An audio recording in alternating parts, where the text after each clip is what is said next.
शक्य आहे का?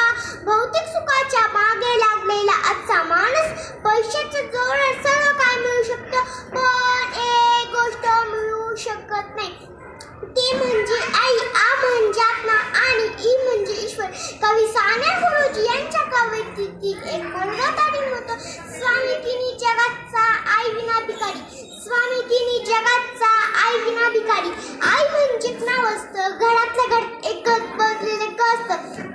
जगात एकच न्यायालय जिथे सर्व गुन्हे माफ होतात, ते म्हणजे आईचे हृदय होय. शुभाला घडवणारी जिजामाता धन्य होती.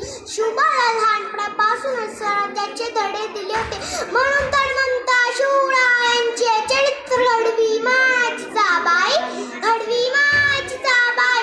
आई सारखे दैवत साऱ्या जगतावर नाही.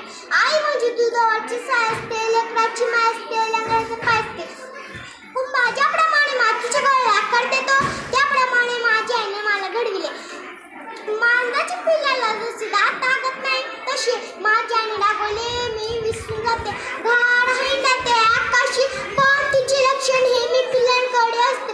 तसंच माझ्या आईचे लक्ष माझ्याकडे असते. माझ्या आईचे नाव समीना. ती मला खूप आवडते, ती प्रेम आहे.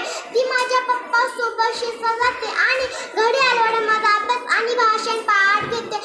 तुझ्या कुशीत जन्म भाग्याला नाही जोड, आई गाई तुझी माय पेळाहुनी गोड.